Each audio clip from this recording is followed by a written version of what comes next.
요한복음 8장 펴주시기 바랍니다. 자,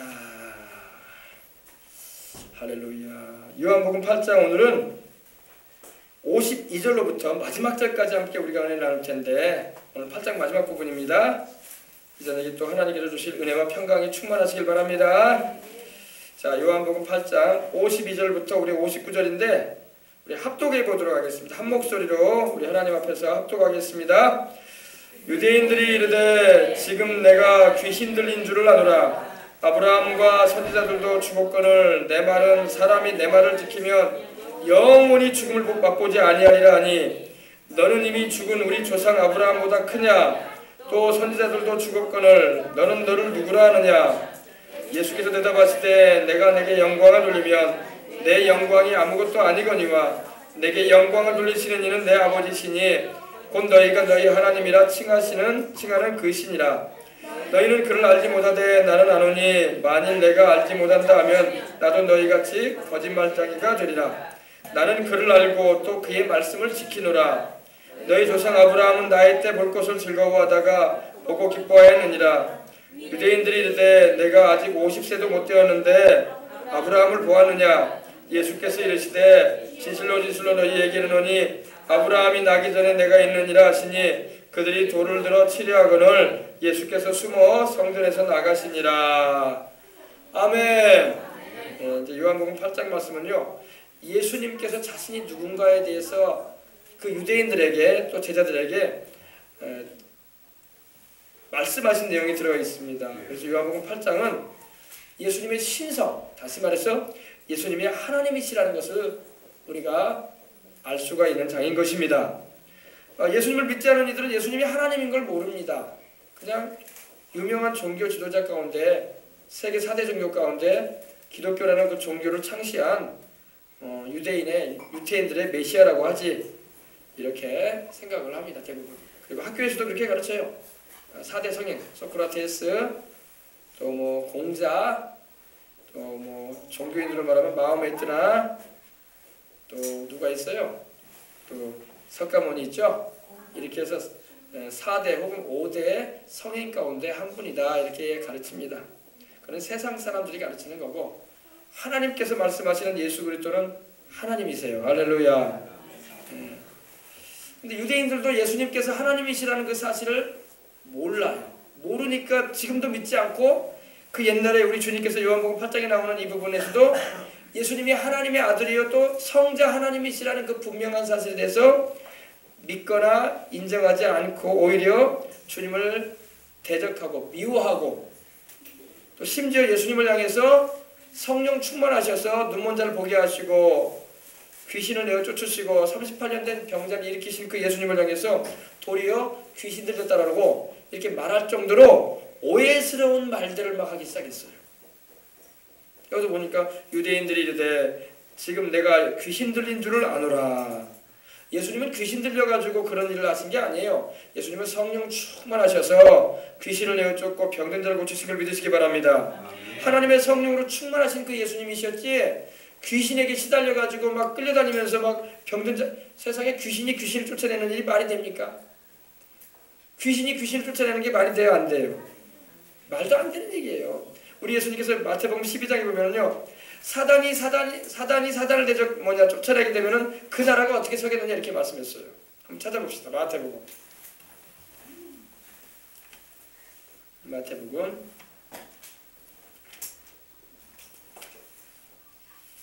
12장 찾아주세요. 마태복음 12장 22절로 보면은요, 예수님께서 치유의 기적을 행하시니까 이 믿지 아니하는 이 악심을 가진 사람들, 좀 뭐라고 말할까요? 마음이 좀 삐뚤어진 사람들이죠. 삐뚤어져가지고 고지고대로 믿질 않아, 우리 예수님께서 말씀을 하셔도. 그래서 예수님께서 굉장히 무서운 말씀도 한마디 하십니다. 바로 성령을 회방하는 죄에 대해서 말씀하시면서 다른 모든 죄는 너희가 용서받을 수 있겠으나 성령을 회방하는 죄는 용서 못 받을 것이라고 하시면서 영원한 죄에 처한다고 말씀하시는 걸 볼 수가 있습니다. 한번 22절 한번 제가 읽어드릴게요. 그때 귀신 들려 눈 멀고 말을 못하는 사람을 데리고 왔거늘 예수께서 고쳐주심에 그 말 못하는 사람이 말하며 보게 된지라. 놀라운 일이죠. 모든 시각장애인이 귀신 들려서 시각장애인이 된 건 아니에요. 근데 귀신에 의해서 시각장애가 일어나는 사람도 있습니다. 모든 사람이 귀신 들려가지고 시각장애인이 되는 건 아닙니다. 좀 착각하면 안 돼요. 모두 성경에 보니까 눈 멀고 말 못하는 사람이라고 보니까 시각장애인 또 언어장애인들이 다 귀신 들려가지고 그런가 보다. 아니에요. 귀신 들려서 그런 사람도 있어요, 실제로. 그럼 귀신 쫓아내면 말해요. 귀머거리가 말하고 듣고, 청각장애인이 듣고 언어장애인이 말을 하게 돼요. 여러분 놀라운 건요, 뭐라고 할까요? 말을 못한다는 것은요, 이미 귀에 들리는 것이 없기 때문에 말을 못하는 경우도 많아요. 들려야지. 어린애기도요, 태어나서 자꾸 엄마를 통해서 아빠를 통해서 엄마, 아빠, 안녕하세요, 할렐루야 이렇게 들을 때 말한단 말이에요. 배우면서. 근데 듣지를 못하면요, 말을 못해. 말을 못해요. 그러니까 이 사람 같은 경우는요, 눈이 멀었다. 시각장애인이죠. 귀가 먹었다. 다시 말해서 청각장애인입니다. 근데 이 사람은 귀신에 의해서 눌려가지고 눈도 못 보고 귀도 못 들었던 사람입니다. 근데 이 사람을 예수님께로 데리고 왔어요. 근데 예수님께서 그 사람을 고쳐주셨어요. 할렐루야. 우리 주님은 병든 자를 치료하시는 하나님이십니다. 구약에 보면 하나님께서 나는 너희 병을 치료하는 야훼라고 하나님 출애굽기 15장 26절에 말씀하셨는데, 그 치료하는 하나님의 역사를 예수님께서 직접 나타내시는 거예요. 오셔가지고 그 말 못하는 사람이 말하면 보게 되었다고 말씀을 하고 있습니다. 그러니까 사람들이 놀랐죠. 여기서 놀랐다는 것은요, 굉장히 놀랐다는 겁니다. 그냥 깜짝깜짝 놀라버렸다는 겁니다. 이런 일을 본 적이 없으니까. 그래요, 안 그래요? 그죠? 요즘에는 요즘 의술이 발달해가지고 개안 수술도 좀 하고 그렇게 해서 보게 하기도 하고 막 그러는데, 예수님이 계실 당시만 해도 그럴 일이 없었어요. 평생 시각장애인으로 살다가 세상을 떠나고 평생 청각장애인으로, 언어장애인으로 살다가 세상을 떠나는 것이 다반사였습니다. 근데 예수님께서 이렇게 고쳐주시니까 우리가 놀라가지고 그 주위에 있던 사람들이 깜짝 놀래가지고 이는 다윗의 자손이 아니냐. 다윗의 자손이라는 것은 바로 메시아다 이 말이에요. 왜냐하면 다윗의 자손이라는 것은 뭐냐면 하나님께서 메시아를 보낼 때에 벙어리가 말하고 언어장애인이 말하고 귀머거리가 듣는다. 청각장애인이 들을 거라고 예언되어 있었어요. 이사야서에. 그래서 이들이 성경은 그래도 읽은 사람들이야. 그러다 보니까 이분이 바로 메시아다. 메시아가 아니고서야 어떻게 벙어리가 노래를 한다고 했는데, 성경에 메시아가 오시면은 그때에는 이런 일이 있겠다고 했는데, 그래서 이들이 다윗의 자손 메시아가 아니냐 이렇게 지금 이렇게 말하는 겁니다. 근데 이 말을 바리새인들이 듣고 이르되 예수님을 향해서 어떻게 말하냐면은, 이가 다시 말해서 나사렛 예수님이 귀신의 왕 바알세불을 힘입지 않고는 귀신을 쫓아내지 못하는 일에 이런 말을 합니다. 이거 말도 안 되는 얘기죠. 예수님은 성령으로 충만하시고 또 예수님 본인이 하나님의 아들로서 또 사람이 되어 오셔서 성령 충만하신 가운데 귀신을 쫓아내신 건데, 귀신의 왕을 힘입어가지고, 다시 말해서 마귀를 힘입어가지고 귀신을 쫓아낸 것이다 이렇게 말을 한 거예요. 이거 얼마나 신성모독적인 말입니까? 그죠? 입이라고 다 입이 아니에요. 말 잘못하면 하나님 옆에 크게 혼납니다. 입 잘 사용해야 돼요. 우리 그런 말 하죠. 자연스럽게 생긴 입이라고 함부로 말하면 안 된다는 말 하죠. 하나님의 말씀에 대해서 여러분 잘 알아야 돼요. 우리가 무슨 무익한 말을 하든지 심판날에다 그 입으로 심판받겠다고 했어. 하나님께서 너희가 무슨 무익한 말을 했든지 간에 그날에 너희가 다 심판하고 심판받겠다고 했어. 그러므로 우리 입술이 있다고 해서 이 입술 가지고 말 아닌 거는 하지 말아야 돼. 우리 어린이들도 마찬가지야. 우리 어린이들 자라나는 청소년들 입에서 나오는 말들 가운데 얼마나 욕설이 많은지 몰라. 얼마나 사람을 죽이는 말을 많이 하는지 몰라. 얼마나 사람을 비난하고 헐뜯고 모함하는 말을 많이 하는지 몰라. 어른들도 마찬가지고 그날에 다 심판받을 것 준비해야 돼. 그 사람들 회개치 않으면 심판받습니다. 하나님이 장난으로 심판한다고 말씀하신지 아세요? 무익한 말을 한 그 입술 하나님 심판하겠다고 하셨어요. 우리가 믿는 사람은요, 아예 안 해야 될 말이라면 그냥 말 안 해버리는 게 좋아. 그게 상책이야. 그래서 성령 안에서 하나님, 내가 침묵하고 싶습니다. 이 대화에는 내가 안 참여하는 게 낫겠습니다. 이렇게 하고 침묵하는 게 나아요. 괜히 그거 같이 참여해가지고 같이 비난하는 사람 되고 같이 투정하는 사람 되고 거짓에 같이 참여하고 그러면 안 되는 거예요. 그래서 항상 우리 깨어서 기도하면서 이런 조심해야 할 부분이 있습니다. 근데 이 바리새인들이 그랬어요. 바리새인들이 예수님이 귀신의 왕을 힘입어가지고, 다시 말해서 마귀를 힘입어가지고 귀신 쫓아내고 있다 이렇게 말한 겁니다. 얼마나 주님을 모독하는 말입니까? 모함하는 말이죠. 이 회방이라는 말인데 이거는 블라스페미라고 해가지고 아주 모독하는 거예요. 근데 예수님께서 25절에 보니까 그들의 생각을 아시고 이르시되 스스로 분쟁하는 나라보다 황폐해질 것이요 스스로 분쟁하는 동네나 집마다 서지 못하리라 그러셨어요. 스스로 여러분 화목이 안 되고 서로 다퉈보세요. 그러면 그 나라가 세워지겠어요? 또 그 동네가 하나가 되겠습니까? 우리 신기동에 살고 있는데 우리 여수에 살고 있는데 여수 사람들이 서로 싸우기만 해요. 그러면 여수가 제대로 서겠어요? 또 집이 있는데 집안에 있는데 막 부모 자식 간에 부부 간에 막 싸우고 형제 간에 막 싸워요. 그러면 그 가정이 무슨 가정이 되겠습니까? 콩가루 가정 되네요. 콩가루 가정. 그래가지고 어떻게 너희 가정이 세워지고 동네가 세워지며 너희 나라가 세워지겠느냐 이 말이에요. 분쟁하면 안 된다는 거예요. 근데 예수님께서 사탄이 돼가지고 사탄을 쫓아낸다는 그런 말을 하는 이들을 향해서 그 말이 되는 얘기냐 이 말이에요. 사탄이 그렇게 어리석은 존재냐 이 말이에요. 마귀가 자기 나라를 망가뜨리려고 막 분쟁을 하겠어요? 안 하죠. 그래 안 그래요? 분쟁하는 동네나 집마다 서지 못할 것이다. 만일 사탄이 사탄을 쫓아내면 스스로 싸우는 거 아니냐 같은 편끼리. 그래가지고 어떻게 그들의 나라가 세워지겠느냐 이 말이에요. 그죠? 우리 주님이 정확하게 지적하신 거예요. 우리 주님은 성령의 능력으로 귀신 쫓아내시고 병든 자를 낫게 하신 것입니다. 그 시각장애자, 그 청각장애자, 언어장애자를 주님이 고쳐주신 것입니다.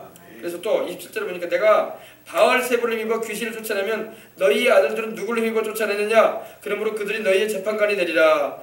귀신을 쫓아낸다는 것은 귀신하고 반대 선상에 있는 이들 쫓아내는 거지 똑같은 편끼리 쫓아내는 게 아니라는 거예요. 그 말입니다 지금요. 그러면서 예수님 말씀하시기를 그러나 내가 하나님의 성령을 힘입어 귀신을 쫓아내는 것이면 하나님의 나라가 이미 너희에게 임하였느니라. 내가 성령의 능력을 힘입어서 귀신을 쫓고 있는 것이다. 그리고 하나님의 나라가 임하는 것이니라 이렇게 말씀하신 거예요. 아셨어요? 그러면서 사람이 먼저 강한 자를 결박하지 않고서 어떻게 그 강한 자의 집에 들어가 그 세간을 강탈하겠느냐? 결박한 후에야 그 집을 강탈하리라. 나와 함께 다니지 함께 아니하는 자는 나를 반대하는 자요 나와 함께 모으지 아니하는 자는 해치는 자니라. 그러니까 우리 주님 편에 서 있지 않은 사람은 다 마귀 편에 들어 있다는 겁니다. 우리가 편가른 걸 말할 때 확실하게 우리 하나님 나라 편에 서 있어야 돼요. 박쥐 있죠, 박쥐. 박쥐는 날개도 있고 다리도 있어요. 그죠? 그래가지고 여러분 이소부화돼 보면 어때요? 짐승이 이기려고 하면은 짐승 편으로 가가 날개 딱 감추고 나 짐승이야. 나 짐승 아니야. 그리고 나 짐승 이기려고 하면은 독수 쪽으로 가서 새송새 가가지고 날개를 퍼대면서 나 짐승이야. 그러지 말란 말이에요. 하나님 편에서 있으면 확실하게 하나님 편에 서라는 거예요. 아시겠습니까? 나와 함께 아니하는 자는 나를 반대하는 자다. 그리고 나와 함께 모으지 아니하는 자는 해치는 자라고 말씀하신 거예요. 그러므로 내가 너희에게 이르노니 사람에 대한 모든 죄와 모독은 사하심을 용서하심을 받을 수 있되 성령을 모독하는 것은 사하심을 얻지 못하겠고 또 누구든지 말로 인자를 거역하면 사하심을 얻되 인자는 바로 예수님을 말합니다. 누구든지 말로 성령을 거역하면 이 세상과 오는 세상에서도 사하심을 얻지 못하리라 이러셨어요. 무서운 죄라는 거에 말씀하신 겁니다. 성령님을 회방하면요 성령님이 그 사람을 떠나세요. 나중에 그러면 회개가 안 돼. 우리가 죄를 깨닫고 회개하는 것은 성령님의 역사거든요. 근데 성령이 떠나버리시면요 회개가 안 나와. 양심이 딱 화인 맞아버려요. 불도장 맞아가지고 죄가 죄인지도 몰라. 그렇게 살다가 지옥으로 가는 거예요. 무시무시한 거예요 여러분. 무시무시한 거야.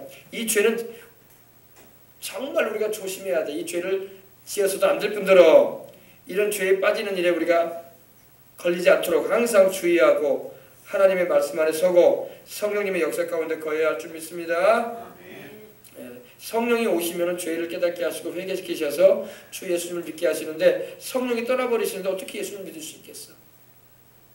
그리고 죄가 깨달아지겠냐 이 말이죠. 그리고 죄를 회개하고자 하는 마음도 안 생겨요 나중에는요. 죄를 깨닫게 하시고 회개시키시는 분이 바로 성령이신 것입니다.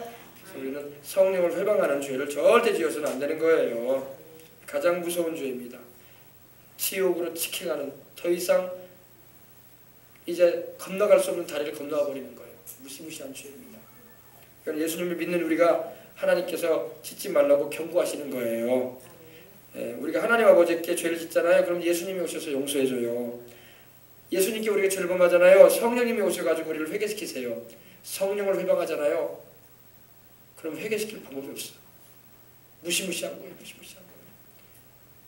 죄를 깨닫게 하고 회개시키시는 성령을 우리가 회방해버리는데 어떻게 우리가 회개가 나오겠어. 그리고 주를 믿는 믿음이 강화되겠어. 안 되지. 아시겠어요? 그래서 성령님을 회방하면 안 돼. 근데 유대인들이 지금 성령 회방죄를 짓고 있는 거예요. 이들이 뭐 천국에 갔겠습니까 지금? 여기서 나오는 이 유대인들은요, 천국에 못 갔어요. 왜? 회개했다는 말씀이 없거든. 성령이 이들을 떠나버려요 나중에는요.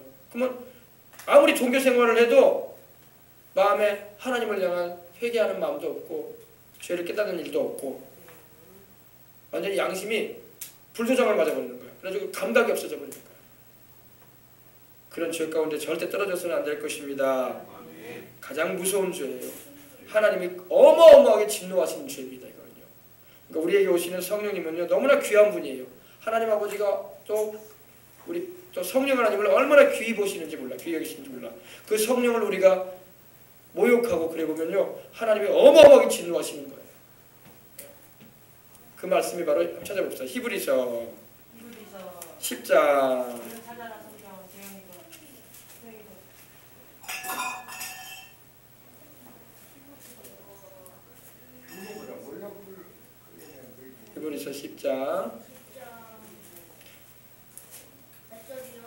26절부터 봅시다. 26절로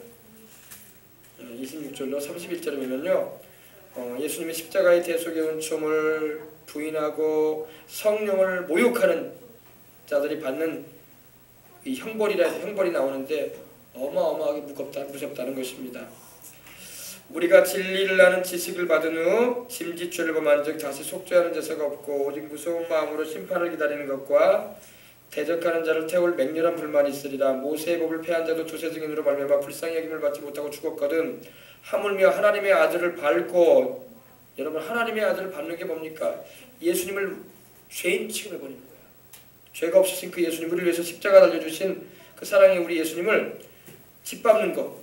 사람들은 예수님을 짓밟는 일을 막 하는 사람도 있어요. 무슨 일인지 아십니까? 예수님을 욕하는 거야. 그리고 그 십자가의 대속의 은총을 부인해버리고 예수님이 죄 없이 흘리신 피를 갖다가 죄인이 흘린 피인 것처럼 여겨버리고 부정한 것으로 여긴다는 게 바로 그겁니다. 그리고 은혜의 성령을 욕되게 한 것, 우리를 죄를 깨닫게 하시고 회개시키셔서 영생을 얻도록 이끄시는 성령님을 욕되게 하는 것, 바로 성령을 회방하는 것이죠. 그들은 당연히 받을 형벌은 당연히 이제 받을 거라 합니다. 형벌이 다가온다는 거예요. 당연히 받는다는 겁니다. 얼마나 더 무겁겠느냐 너희는 생각해라. 원수 갚는 거, 이건 이제 하나님 아버지가 말씀하시는 거예요. 원수 갚는 것이 내게 있다. 내가 갚을 것이다. 하시고 또 주께서 그의 백성을 보세요. 그의 백성이라고 말씀하고 있죠.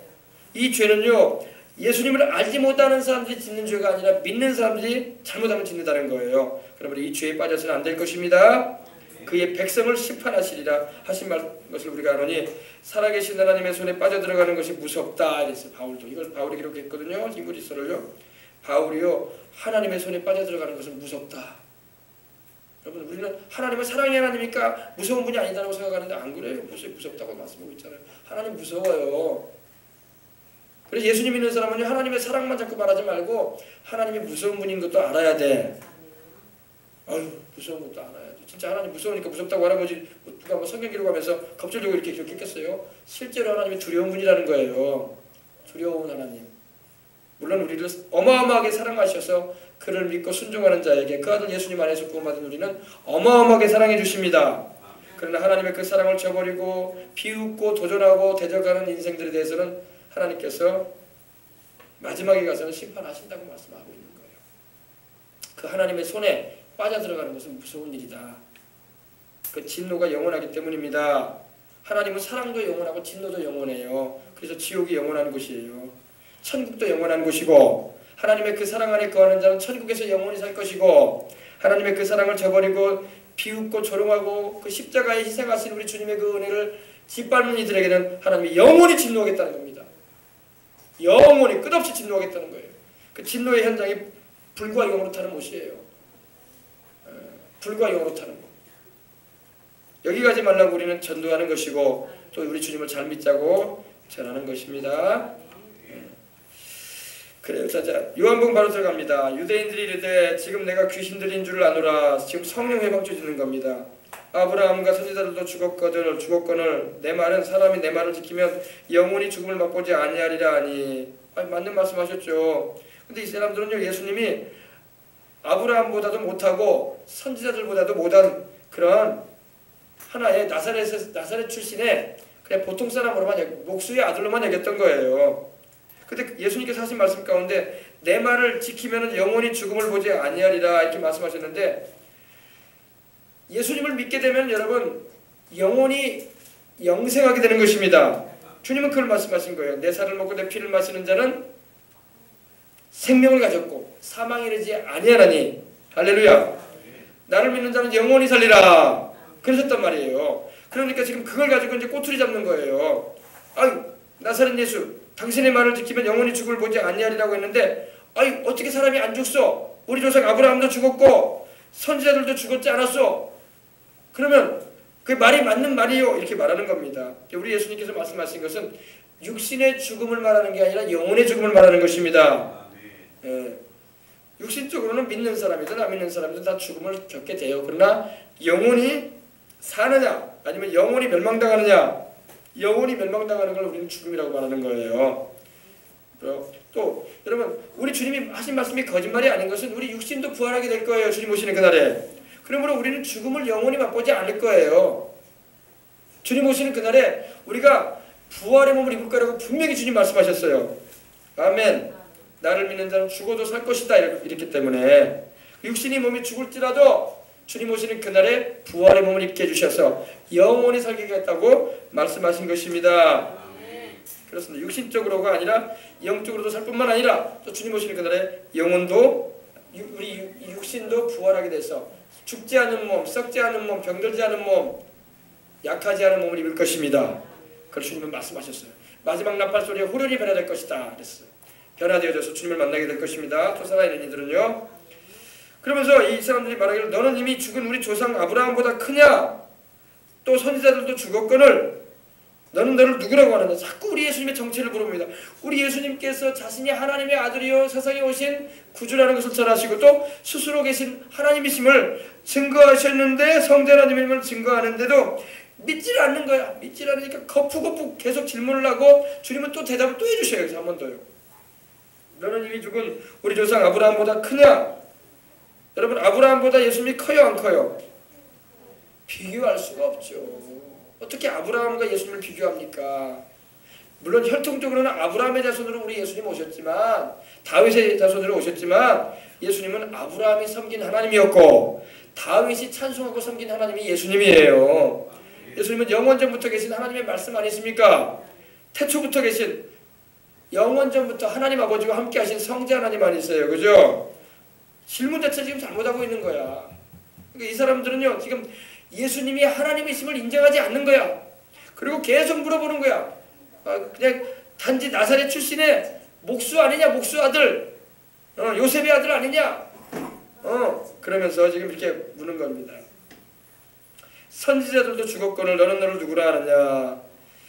그때 예수님께서 하신 말씀이 이겁니다. 54절을 보니까 예수님께서 대답하실 때 내가 내게 영광을 돌리면 내 영광이 아무것도 아니거니와 내게 영광을 돌리시는 이는 내 아버지시니 곧 너희가 너희 하나님이라 칭하시는 그이니라. 여러분, 영광은 하나님만이 받으십니다. 영광을 하나님은 사람에게, 우상에게 주지 않겠다고 하셨어요. 영광이라는 것은 이 빛나는 것을 말하는데, 영광은 하나님만이 받아야 돼요. 하나님만이 영광을 취하실 뿐입니다. 왜? 창조주이기 때문에 그래요. 믿으시면 아멘 하십시다. 어떤 피조물도, 어떤 유명한 인사도 영광 받으면 안 돼요. 그거 하나님께 진노받을 준비하는 거예요. 벌써 매맞을 준비하는 거예요.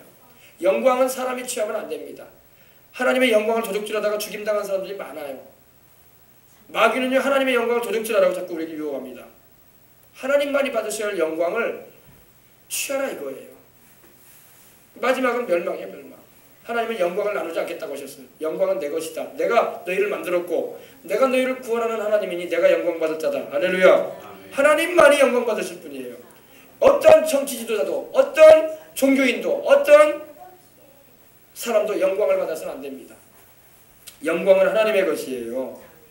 근데 보세요. 내가 내게 영광을 돌리면 내 영광이 아무것도 아니거니와 내게 영광을 돌리시는 이는 내 아버지시다. 여러분 하나님 아버지가 그 아들 예수님에게 영광 돌린다고 말하고 있는 것입니다.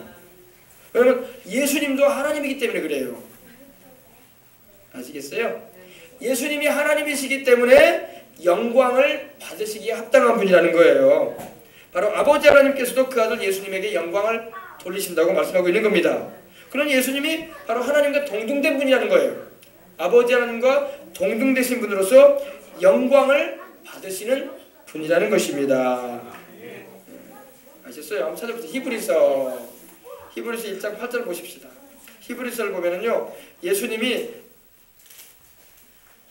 모든 것 위에 뛰어나시는데 특별히 천사들보다도 뛰어난 분이다. 왜? 예수님은 천사들을 만드신 분 아닙니까? 하나님만이세요. 그러니까 우리 하나님 아버지께서 말씀을 통해서 예수님과 천사들을 비교하시는데 예수님은 하나님이시라고 호칭을 하십니다. 그리고 천사들은 하나님께서 부리시는 영들이라고 말씀을 하고 있는 것입니다. 7절 8절 보십시다. 6절부터 보실까요? 5절부터 보십시다. 4절부터 봐야 되겠네요. 그래서 그는 바로 예수님을 말합니다. 그가 천사보다 훨씬 뛰어남은 그들보다 더욱 아름다운 이름을 기업으로 얻으시미니 하나님께서 어느 때에 천사 중 누구에게 너는 내 아들이라 오늘 내가 너를 낳았다 하셨으며.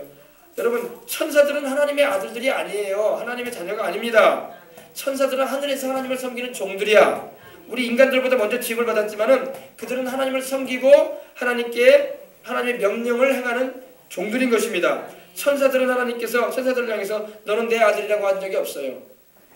아시겠어요? 그래서 여기 나온 거예요. 너는 내 아들이라 오늘 내가 너를 낳았다 하셨으며 또다시 나는 그에게 아버지가 되고 그는 내게 아들이 되리라 하셨느냐. 천사들한테는 이런 말 안 하신다는 겁니다. 근데 6절 보니까 그가 마다들은 바로 예수님이거든요. 여기서 마다들이라는 의미는 바로 예수님이 하나님의 아들로서 세상에 오셔서 우리를 구원하셨잖아요. 그죠? 그리고 부활의 첫 열매로서 또 무엇보다도 또 예수님께서 우리에게 마치 큰 형님과 같이 형제의 맏아들로서 하나님을 섬기시고 또 우리를 위해 주셨다는 것입니다. 예, 그가 맏아들을 이끌어 세상에 다시 들어오게 하실 때에 하나님의 모든 천사들은 그에게 경배할지어다. 모든 천사가 경배하는 분이 누구라고요? 예수님이란 말이에요. 하나님의 모든 천사는 예수님을 경배해요. 할렐루야. 가브리엘도 미가엘도 타락한 천사였던 루시퍼조차도 예수님을 경배하던 찬양을 맡았던 천사였었어요. 근데 교만해져 가지고 하나님처럼 되려다가 쫓겨나가지고 지금 마귀가 되어 있고 그 밑에서 활동하고 있는 영들이 바로 귀신들이 되었는데 바로 악한 영들, 바로 타락한 천사들이에요. 말씀하시면 또 천사들에 관하여는 그는 그의 천사들을 바람으로 그의 사역자들을 불꽃으로 삼으시느니라. 천사들이 바람처럼 불꽃처럼 하나님의 명령을 하달받아가지고 움직인다는 것입니다. 근데 천사들은 이와 같이 하나님의 종들이라는 거예요. 사역자라는 것은 종이라는 거예요. 종. 하나님 부리시는 종. 아셨어요? 근데 이제 아들에 관해서는 어떻게 나봅시다. 8절에 아들은 누구예요? 아들은 바로 예수님이잖아요. 아들에 관하여는 하나님이요. 보세요. 아버지 하나님이 아들 예수님을 향해서 하나님이라 부릅니다. 정확하게 보란 말이에요, 여러분. 그죠? 아들 예수님을 향해서 하나님 아버지가 하나님이라고 부릅니다. 하나님이여 주의 보좌는 영영하며 주의 나라의 귀는 공평한 귀인이다. 또 주라고 부르세요. 하나님 아버지가 그 아들 예수님을 향해서 주께서 의를 사랑하시고 불법을 미워하셨으니 그러므로 하나님 곧 주의 하나님이 즐거움의 기름을 주께 부어 주를 동료들보다 뛰어나게 하셨도다 하였고 또 10절에도 보니까 주여 태초에 주께서 땅에 기초를 두셨으며 하늘도 주의 손으로 지으신 바로 예수님이 창조주라는 거예요. 예수님을 향해서 하나님 아버지가 말씀하시기를 예수님이 하나님이라고 불러주고 주님이라고 불러주고 있다는 겁니다. 아셨어요? 13절에도 보니까 어느 때 천사 중 누구에게 내가 내 원수로 내 발등상에 두기까지 너는 내 우편에 앉아있으라 하셨느냐. 그러면서 모든 천사들 가브리엘이나 스랍이나 미가엘이나 또 모든 지금 건재하고 있는 천사들은 다 섬기는 영이다. 누구를 섬깁니까? 하나님을 섬기는 영들이라는 거예요. 또 우리들을 위해서 섬기라고 하나님 보내셨다는 것입니다. 구원받을 상속자들이 바로 우리거든요. 여러분 보세요. 구원받을 상속자들이라고 나오죠. 구원받은 상속자들이 아니라 구원받을. 지금 여러분 구원이라는 것은 이루어가는 거기 때문에 천국에 입성하는 그날에 구원을 완전히 받는 거예요.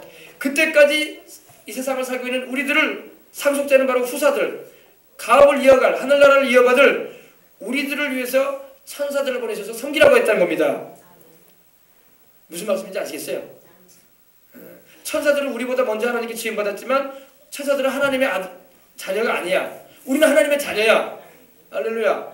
그러므로 하나님께서 우리보다 먼저 지음받은 천사들이지만 그들을 보내가지고 우리를 지켜주기도 하고 보호해주기도 하고 또 우리를 위해서 일하도록 섬기라고 보내주셨다는 겁니다. 지금도 눈에 보이지 않지만 천사들이 종횡무진을 움직이고 있어요. 할렐루야. 그래서 예수님은 천사가 아니시고 예수님은 천사보다 뛰어난 분일 뿐만 아니라 천사들을 만드신 분이 바로 예수님이에요. 아시겠어요? 잘 아시길 바랍니다. 자, 그래서 예수님을 향해서 하나님 아버지께서 하나님이라고 부르잖아요. 주여라고 부르잖아요. 그죠? 그러니까 삼위일체 하나님은요, 참 아버지와 아들과 성령으로 계시는 하나님이신데 하나님은 한 분 하나님이시지만 세 위격을 가지고 계셔요. 아버지, 아들, 성령. 좀 우리 이성으로는 이해하기가 힘든 부분인데 여러분이 가장 제가 설명할 때 이렇게 아시면 돼요. 봅시다. 삼위일체를 여러분 다시 한번 아시면 됩니다. 이 삼위일체를 오해하면 안 돼요. 이 삼위일체를 여러분 잘 알아두시기 바랍니다. 이거 잘 아셔야지 이단에 안 빠지게 되고 믿음을 바로잡을 수 있어요. 아시겠어요? 제가 알려드릴게요. 보세요.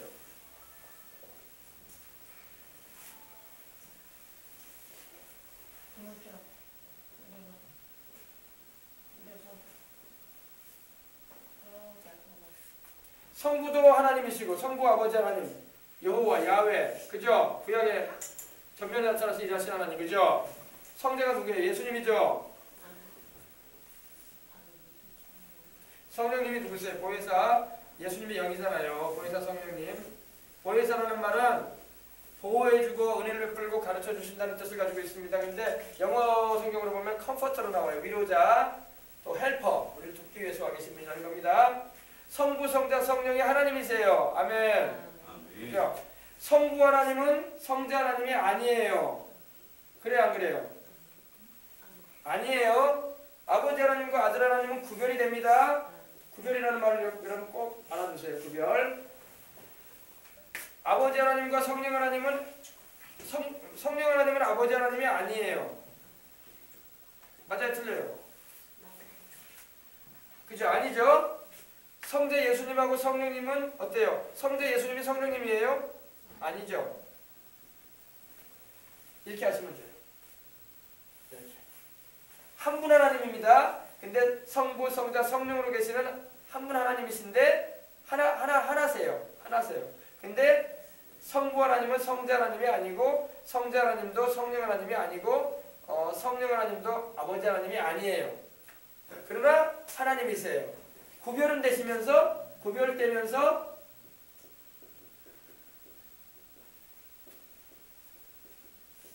하나세요. 아셨어요? 이렇게 어떤 사람은요 이렇게 생각하는 사람도 있어. 아버지 하나님이 아들 하나님하고 구약의 아버지 하나님이 신약의 예수님이고 또 성령님이 또 예수님이래.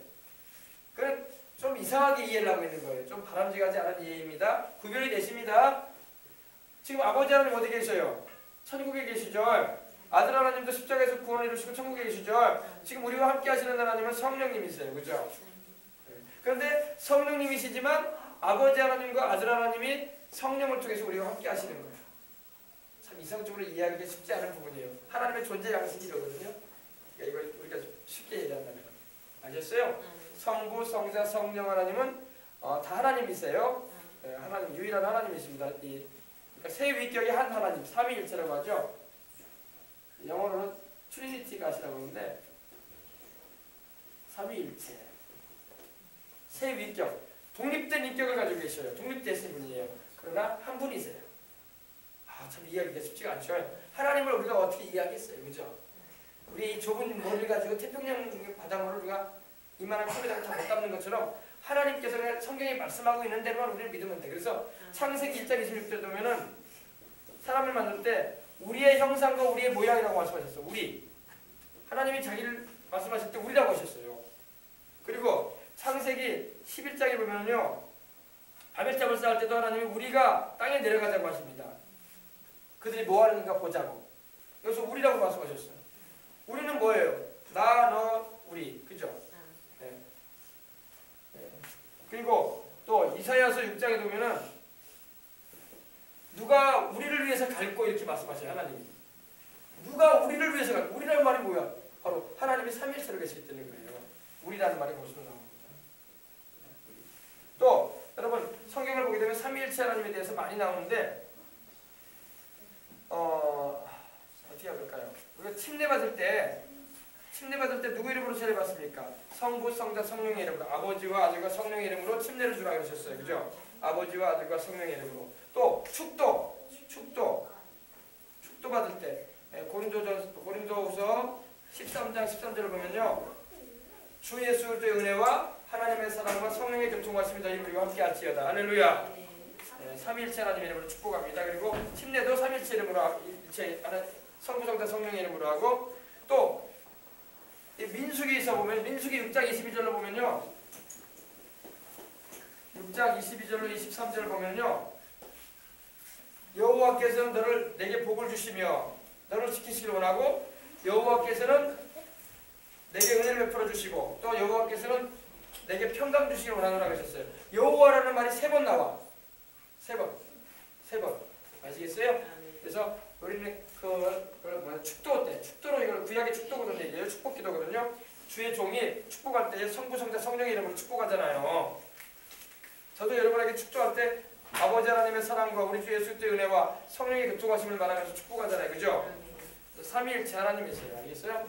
아유, 뭐 복잡하다 이렇게 생각하는 분이 계시는데 복잡한 게 아니라 우리 인간의 지성이라는 게 굉장히 작아요. 우리 컵으로 말하자면 뭐냐, 대야만한 그런 지성을 가지고 있는데 태평양 바닷물을 우리가 어떻게 다 담겠냔 말이에요. 이해를 못해요 우리가.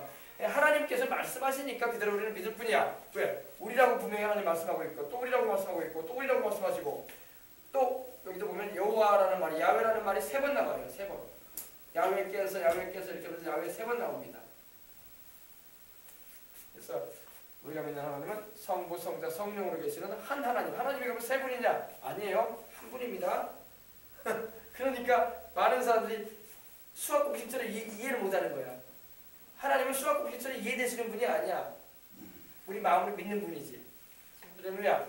인간이 아무리 똑똑해도 하나님을 온전히 이해할 수가 없어요. 성경이 말씀하고 있기 때문에 우리가 아멘으로 받아들이고 있기 때문입니다. 아셨어요? 사람들이 지성이 굉장히 뛰어났다 생각하는데 사람들이 머리는 한계가 있어요. 아무리 똑똑한 사람도 하나님 알 수 없어요. 성경을 통해서 하나님 말씀하시니까 하나님이 이렇게 존재하시는구나. 아버지와 아들과 성령으로 계시는 분이구나. 그리고 한 분이구나. 셋이 아니라 이렇게 하는 겁니다. 이게 삼위일체라는 것은요, 성경에 나오기 때문에 이렇게 명칭을 붙인 거예요. 그리고 분명하게 성경은 성부, 성자, 성령으로 계신다고 성경이 증거를 하고 있어요. 아셨어요? 이건 뭐 누가 지어낸 게 아니야. 그래서 성부, 성자, 성령님은 영원 전부터, 만물을 지으시기 전부터 영원 전부터 스스로 계신 분으로서, 스스로 계신 하나님으로서 계신 분인 것입니다. 이렇게 얘기하고 있습니다. 어떤 사람은 또 아버지 하나님이 아들로 오셔가지고 고난을 받았다고 이렇게 말하는 사람들인데 그 바람직한 말이 아닙니다. 우리를 위해서 고난당하신 분은 아버지 하나님이 고난당한 게 아니라 아들 하나님이 고난당하셨어요. 그죠? 지금 우리가 함께 나누고 있는 이 예수님께서 바로 하나님의 아들이요 성자 하나님이세요. 아셨어요? 네. 이 삼위일체는 신비예요. 신비. 하나님은 신비한 분이거든요. 신비한 분. 네. 우리 사람도 보면은요, 참 하나님이 우리 사람을 만드신 게 신명박직하다고 시편 139편에도 말씀을 하고 있는데, 우리 자신의 몸도 우리는요 다 이해를 못하잖아요. 하물며 우리 인간의 몸도 자기도 잘 이해를 못하면서 하나님을 우리가 어떻게 이해를 해요. 우리가 하나님이 말씀하시니까 그냥 아멘하고 받아들일 뿐이에요. 아시겠습니까? 아멘. 우리 사람은요 똑똑한 것 같지만 상당히 모르는 게 많은 게 사람이에요. 지금 뭐 굉장한 과학이 발달을 하고 있고 교육이 발달했지만 아직도 모르는 게 수두룩하지 않습니까? 모르는 게 수두룩해요. 하물며 하늘과 땅과 세계와 그 가운데 모든 걸 지으신 이 우주보다 크신 하나님을 우리가 어떻게 이해를 해? 그냥 하나님의 말씀에 그렇게 말씀하고 있기 때문에 믿음으로 아멘하고 받아들이죠. 그래 안 그래요? 그게 믿음인 거예요. 머리로 계산해가지고 딱 떨어지니까 하나님 믿는 게 아니에요. 머리로 믿는 게 아니라 마음으로 믿는 거예요. 하나님이 말씀하시면 아멘하고 할렐루야. 자 봅시다. 너희는 그를 알지 못하되 나는 아노니 만일 내가 알지 못한다. 보세요. 너희는 그를 알지 못한다고 말하고 있잖아요. 말씀에. 그죠? 너희들은 하나님을 알지 못한다 이거예요. 우리 예수님께서 정확하게 지금 말씀하죠. 지금 제가 여러분 이거 설명해 주니까 알듯 모르듯 하잖아요. 근데 여러분 믿지 않은 사람들 또 유대인들 같이 예수님을 향해서 적의를 가지고 있었던 싫은 감정을 가졌던 이들은 하나님에 대해서 모를 수밖에 없는 거야. 그래서 주님께서 정확하게 지적하시는 거예요. 너희는 그를 알지 못한다. 너희들이 지금 하나님을 믿는다고 하고 아브라함의 자손이라고 지금 나한테 말하지만 너희가 아브라함의 자손이라면 나를 믿어야지. 할렐루야. 아브라함은 나를 이렇게 너희같이 대하지 않았다. 너희 조상 아브라함은. 그 말도 하셨잖아요. 우리 주님께서. 그죠? 너희 조상 아브라함은 내게 이렇게 대하지 않았는데 너희는 왜 나를 죽이려고 하느냐. 그 자손 대면서.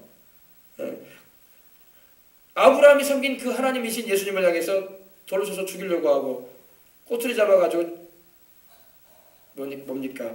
그러려고 하고 있으니 그러니 주님께서 말씀하시면 너희는 그를 알지 못한다. 그래서 알지 못한다는 것은 경험적으로 모른다. 너희들이 머리로 하나님을 안다고 말할지 모르지만 너희들은 경험적으로 하나님을 알지 못하고 있다. 그러나 나는 안다. 할렐루야. 우리 예수님이 하나님 아버지를 정확하게 아시는 분이죠. 하나님과 영원 전부터 함께 하신 분인데 아들로서. 할렐루야. 나는 아노니 또 예수님은 하나님 아버지의 보내심을 받아 세상의 구주로 오신 분이신 것입니다. 나는 아노니 만일 내가 알지 못한다 하면 나도 너희같이 거짓말쟁이가 되리라. 나는 알고 있다. 나도 모른다고 하면 너희처럼 거짓말쟁이가 될 것이다. 그러나 나는 알고 있다 이겁니다. 나는 그를 알고 나는 아버지 하나님을 안다 이겁니다. 나는 하나님을 알고 또 그의 말씀을 지키노라. 왜? 예수님은 또 육신을 입고 세상에 오신 이상 하나님 아버지의 뜻을 이루기 위해서 오셨기 때문에 하나님의 말씀을 지키시는 분이셨다는 겁니다. 너희같이 거짓말쟁이가 되리. 거짓말쟁이라는 말이 또 여러분 8장 44절에도 마귀에게 쓰였던 말이거든요. 하나님을 알지도 못하면서 안다고 말하면 안 되지. 그죠? 유대인들은 하나님을 잘 안다고 생각했어요. 그러나 그들이 하나님을 잘 알았다면 하나님이 보내신 자요 또 하나님의 아들이신 예수님을 영접을 해드려야지. 믿어드리고. 모르니까 영접도 안 하고 오히려 미워하고 십자가에 나중에 이제 못을 박아요. 우리 예수님께서 십자가 달리기 위해서 오시긴 하셨지만 참 주님께서 자기 백성에게 환영받지 못하시고 무시당하시고 멸시를 받으시고 그러신 거예요. 또 그런 걸 통해서 우리를 위해서 구원을 이루시는 하나님의 뜻을 이루신 것입니다. 너희 조상 아브라함은 나이 때 볼 것을 즐거워하다가 보고 기뻐하느냐. 너희 조상 아브라함은 나이 때라는 게 뭐냐면 아브라함도요 오실 메시아이신 예수님을 대망했어요. 여러분 구약 성경에 아브라함에게 하나님이 약속하신 말씀 가운데 예수님에 대한 약속이 많이 나와요. 거기에 뭐 예수님이라는 구절이 나오냐 그런 구절은 아니지만 의미적으로 오실 예수님에 대해서 하나님 말씀하신 구절이 나온다면 찾아봅시다. 나의 때라는 거 봅시다. 창세기 22장 18절 봅시다. 아브라함이 그 아들 이삭을 제물로 드렸을 때에 하나님께서 그 아들 이삭을 살리시고 수풀에 걸린 순양을 받으신 후에 제물로 받으신 후에 아브라함의 그 순종을 기뻐하시고 이삭의 순종을 기뻐하시고 약속하신 말씀이 이겁니다. 창세기 22장 찾아보실까요? 창세기 22장 18절입니다.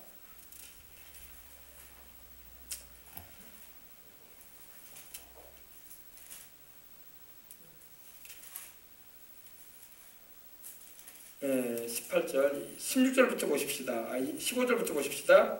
여호와의 사자 야훼의 사자가 하늘로부터 두 번째 아브라함을 불러 이르시되 야훼께서 이르시기를 내가 나를 가리켜 맹세하노니 내가 이같이 행하여 내 아들 내 독자도 아끼지 아니하였은즉 내가 내게 큰 복을 주고 할렐루야 내 씨가 내 자손을 말합니다. 크게 번성하여 하늘의 별과 같고 바닷가의 모래와 같게 하리니 내 씨가 그 대적의 성문을 차지하리라. 그리고 18절을 약속을 말씀 봅시다. 내 씨로 말미암아 여기 단수로 해요. 여기 씨는 바로 만약 그 자손 가운데 한 사람을 말합니다.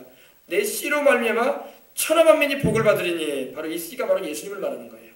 여러분 예수님을 통해서 천하 만민이 예수님을 믿기만 하면 영생을 얻는 축복을 받아. 아멘. 내 씨로 말미암아 천하 만민이 복을 받으리니 이는 내가 나의 말을 준행하였음이니라. 그래서 이 씨는 바로 예수님을 말하는 거예요. 아시겠어요? 네. 그래서 아브라함도 이 약속의 말씀을 들었기 때문에 우리 자손 가운데 여기서 씨는 단수로 나오는 말씀이거든요. 한 사람이 일어날 텐데 그를 통해서 천하 만민이 복을 받는다고 하네. 할렐루야. 그래서 예수님께서도 오시기 전이지만 바로 아브라함도 그 약속의 말씀을 들었기 때문에 주님의 때를 기다렸다는 것입니다. 그리고 볼 것을 즐거워했다는 겁니다. 우리 히브리서 말씀 보면 환영했다는 말도 나와요. 바라보고 그 약속의 성취가 이루어지기까지는 아브라함이 살지는 못했지만 이미 천국에 가버리고 말았지만 우리 주님이 오신 그 자손 가운데 메시아가 오실 것에 대해서 기대를 하고 있었다는 것입니다. 바로 그거예요. 나의 때 볼 것을 즐거워하다가 보고 기뻐하였느니라. 근데 유대인들이 이제 질문하는 거예요. 아니 나사렛 예수 당신이 아직 50세도 못 되었는데 이때 예수님께서 33살이거든요. 50세도 못 되었는데 아브라함을 보았느냐? 우리 조상 아브라함을 보았느냐? 지금 물어보는 겁니다. 2000년 전에 있었던 그 아브라함을 보았느냐? 예수님이 계신 당시에서 2000년 전에 아브라함은 살았었거든요. 그러니 이 자손된 자기들도 못 봤는데 나사렛 예수 당신이 우리 조상 아브라함을 봤단 말이오? 지금 이렇게 물어보는 거예요. 아니 50도 안 된 나이에 젊은 나이에 예수님께서 뭐하러 말씀하시나 봅시다. 예수께서 이르실 때 진실로 진실로 너희에게 이르노니 아브라함이 나기 전에 내가 있느니라. 이 말씀이 바로 예수님이 하나님이시라는 증거예요. 또 다시 한번 말씀해 주십니다. 내가 진짜로 사실대로 거짓말 없이 너희에게 말한다. 아브라함이 나기 전부터 내가 있느니라. 나기 전이라는 것은 이제 출생 시기를 말하는데 아브라함이 세상에 갈대아 우르에서 데라의 아들로 태어나기 전부터 내가 있느니라. 아셨어요? 어마어마한 분이에요. 우리 예수님이 어마어마한 분이란 말입니다. 어떤 사람은 종교에서 그런 말을 합니다. 석가모니가 예수님보다 먼저 태어났으니까 석가모니가 먼저 있었던 사람이라고 생각하고 막 그러는데 여러분 예수님은 석가모니가 문제가 아니라 아브라함이 있기 전부터 계셨던 분이야. 아멘. 예수님 그러잖아요. 하나님이란 말이에요. 예수님. 어디 하나님을 갖다가 인생들하고 비교를 하냐고. 소크라테스나 마호메트나 석가모니하고 왜 예수님을 비교를 해? 비교할 것이 없어요. 우리 예수님은 하나님이란 말이에요. 아멘. 다 소크라테스야, 마호메트, 석가모니 할 것 없이 다 아담의 혈통이야. 그래 안 그래요? 다 노아의 후손들에 불과해요. 노아가 섬겼던 그 하나님이 바로 예수님이고 아담을 창조하신 그 하나님이 바로 예수님이에요. 우리가 우리의 형상과 우리의 모양대로 우리가 사람 만들자고 하셨잖아요. 창조자가 바로 예수님이란 말입니다. 아멘. 아셨어요? 아멘. 내가 있느니라 할 때 있느니라는 말은 나는 스스로 있다 이 말이에요. 아버지 하나님과 또 성령님과 더불어 영원전부터 시작도 없는 하나님 그리고 끝도 없으실 하나님 영원히 존재하시는 자존자라 이 말입니다. 스스로 계시는 분이다. 아셨어요? 우리 예수님은 바로 영원 자존자, 영원히 계시는 분이고 스스로 계시는 분이다. 비록 우리 인간을 구원하시려고 마리아의 몸을 빌려서 왔을 뿐이지 사람이 되어 오셔서 구원을 이루신 분이시지 그 전부터 영원전부터 계신 하나님이란 말입니다. 아시겠어요? 이걸 우리가 알고 신앙생활을 잘해야 돼요. 그러니까 그들이 또 이해를 못해. 유대인들이 그렇게 말을 해줘도 못 깨달아서 그들이 돌을 들여 치려했다는 겁니다. 왜 예수님께서 자신이 하나님이시라고 지금 말씀하는 걸 들을 때에 그들은 도무지 말도 안 되는 말을 하고 있다 싶으니까 예수님을 돌로 쳐서 죽이려고 하는 겁니다.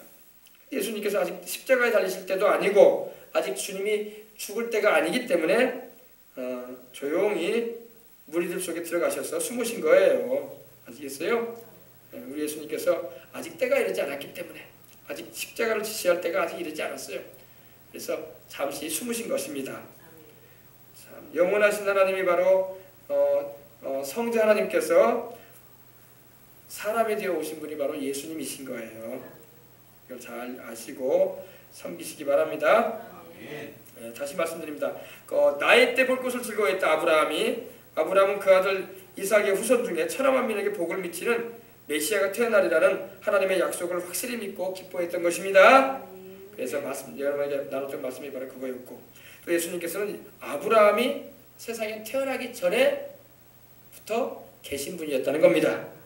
그걸 잊지 마세요. 그래서 우리 예수님이 대단하신 분이구나, 어마어마하신 분이구나, 어마어마하신 분일 수밖에 없는 것은 요한복음 1장 1절부터 주님께서는 요한을 통해서 말씀하셨거든요.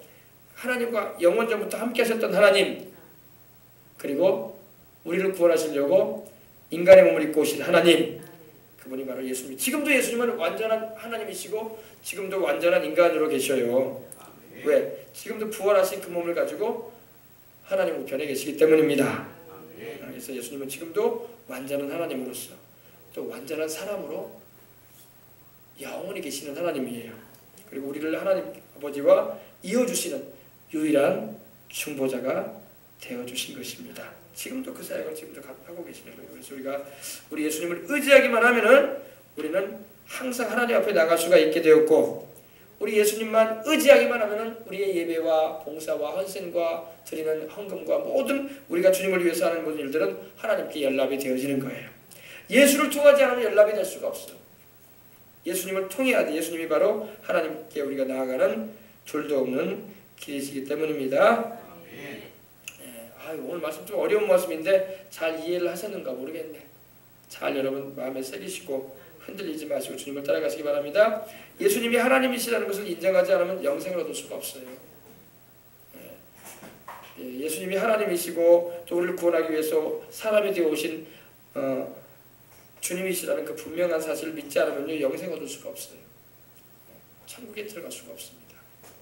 십자가의 희생을 통해서 구원을 이루어주신 그 예수님, 우리 하나님이요 우리 구주이신 예수님을 의지해서 또 아버지 하나님 앞에 나가고 또 주의 이름으로 오시는 성령님을 항상 우리는 의지해서 따라가는 우리가 되도록 하십시다. 지난주가 제가 주일날 제가 여러분 창세기 말씀 나눌 때 나타났던 뭡니까 야곱이 요셉을 축복하면서 했던 말씀 여러분 기억나십니까? 여기도 예수님 나왔다고 했잖아요. 그죠? 그래 안 그래요? 요셉을 축복해 주면서 그러자 그가 요셉을 위하여 축복하여 이르되 내 조부 아브라함과 아버지 이삭이 섬기던 하나님, 나의 출생으로부터 지금까지 나를 기르신 하나님, 나를 모든 환난에서 건지신 야훼의 사자께서 이 아이들에게 복을 주시오며. 이 사자라는 말은요 보냄을 받아서 일한다는 그런 의미예요. 근데 하나님께서 성자 하나님께서 자신을 나타내실 때 이분들 이렇게 나타나신 거예요. 그래서 우리를 축복하시는 분은 예수님이에요. 그래서 야곱도 그걸 알았어요. 야곱도 하나님의 아직은 예수님이라는 이름이 안 나오지만 이분이 바로 예수님이란 말이에요. 그래서 예수님이 바로 우리와 우리의 자식들을 축복해 주시는 하나님이라는 거예요. 아셨어요? 그래서 이 아이들에게 복을 주시오며 이들로 내 이름과 내 조상 아브라함과 이삭의 이름으로 칭하게 하시오며 이들이 세상에서 번식되게 하시기를 원하나이다. 자손이 잘되게 하는 분도 예수님이에요. 아셨어요? 여러분 이걸 잊지 마세요. 하나님 아버지가 모든 일을 하시는데 하나님 아버지가 누구를 통해서 하시냐면 예수님을 통해서 하세요. 만물을 창조하신 것도 하나님 아버지가 직접 창조하신 게 아니라 그 아들을 통해서 창조하셨어요. 그리고 우리를 구원하실 때도 하나님이 직접 구원하시는 게 아니라 누굴 통해서 구원해요? 예수님을 통해서 구원하잖아요. 우리에게 복을 주실 때도 하나님이 직접 복 주시는 게 아니라 누굴 통해서 복 줘요? 예수님을 통해서 복 주는 거예요. 그러니까 예수님이 없이는 복도 은혜도 받을 길이 전혀 없어. 아시겠어요? 만물을 붙드시고 계시는 분도 예수님이고, 하나님께서 나중에 죄인들을 심판할 때도 하나님이 직접 심판 안 해요. 누가 심판하는지 알아요? 예수님이 심판해요. 예수님이 심판한단 말입니다. 창조도 예수님이 하시고 하나님 아버지께서 그 아들을 통해서 창조하시고 구원도 그 아들을 통해서 구원하시고 우리를 축복하시고 우리 자손들을 잘되게 하시는 분도 예수님이고, 그리고 죄인들을 심판하실 분도 예수님이에요. 예수님을 통하지 않고 누구도 구원 못 받아요. 그러니까 예수님을 통하지 않고 누구도 참된 축복받을 수 없어요. 예수님을 통하지 않고는 희망 없어요. 아시겠습니까? 하나님 아버지가 직접 안 하세요. 그 아들에게 모든 걸 맡기셨어요. 하늘과 땅의 모든 것을 내게 주셨다고 예수님 그러셨잖아요. 그래 안 그래요? 사람을 심판하는 권세도 예수님에게 주어져 있어요. 예수님을 비웃고 조롱해보세요. 그 예수님이 심판하실 겁니다. 하나님 아버지가 직접 심판하지 않으시고 그 아들 예수님이 심판하세요. 왜? 그 권세도 예수님에게 다 넘기셨어요. 아버지께서. 우리 믿는 사람에게도 하나님께서 권세를 주셨는데요. 우리는 악한 천사들을 심판하는 권세가 주어져 있어요. 우리가 천사들도 심판하게 될 거예요. 천국 가면요. 하나님을 대적하고 도전해왔던 그 악한 영들 있죠. 귀신들 우리가 심판할 겁니다. 왜? 바울이 그걸 고백하고 있거든요. 우리가 바로 천사들을 심판할 거라고 되어 있어요. 어마어마한 거예요. 어마어마한 권세예요, 여러분. 그러므로 우리 예수님께 딱 우리는 그 주님 안에 거해서 살아가는 우리가 될 때 하나님께서 우리를 위해서 예비하신 모든 것을 우리는 받을 수 있는 거예요. 할렐루야. 얼마나 감사해요. 우리 예수님이 최고야, 최고. 예수님을 모르니까 예수님을 막 중요한 분들을 여기지 못하는 거야. 축복도 은혜도 자손이 잘 되는 것도 또 구원도 다 예수님이 하시는 거예요. 예수님. 이걸 잊지 마시고 주님을 꽉 잡으시고 주님을 의지하고 살아가시길 바랍니다. 자, 우리 우리 봅시다. 우리 찬양 한 곡 드리고 우리 기도할까요? 시간이 좀 많이 간 것 같긴 한데 우리 찬양 한 곡 드리고 우리 기도하도록 하십시다.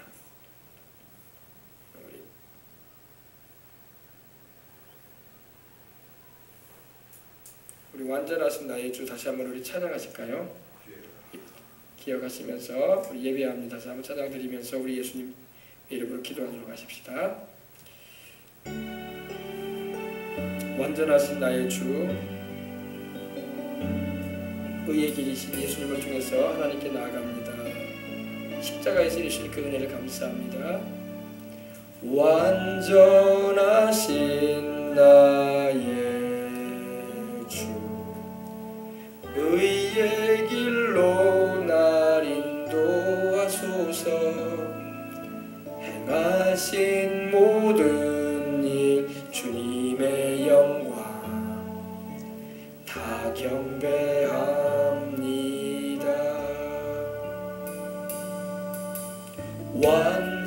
완전하신 나의 의의 길로 날 인도하소서. 행하신 모든 일 주님의 영광 다 경배합니다. 예배합니다. 찬양합니다. 주님만 날 다스리소서. 예배합니다. 찬양합니다. 주님 홀로 높임 받으소서.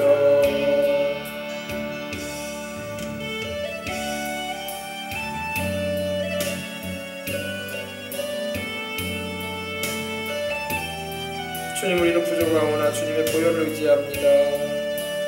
예배합니다.